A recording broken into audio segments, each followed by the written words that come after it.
wala tatruk salatan maktubatan muta'ammidan. Yang kedua, Nabi SAW pesan kepada Abu Darda. Nabi kata jangan tinggal sembahyang fardu sengaja-ngaja. Jangan saja-saja tinggal sembahyang fardu. Subuh, Zuhur, Asar, Maghrib, Isya, ini 5 waktu. Jangan sekali-kali kita saja tinggal.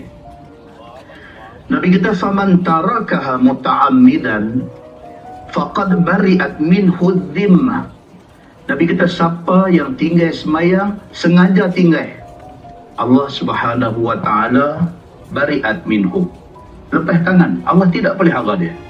Siapa yang saja-saja tak sembahyang fardu, Allah tak mau ambil tanggungjawab dekat dia. Allah lepas dia. Apa nak jadi kat dia pun jadi.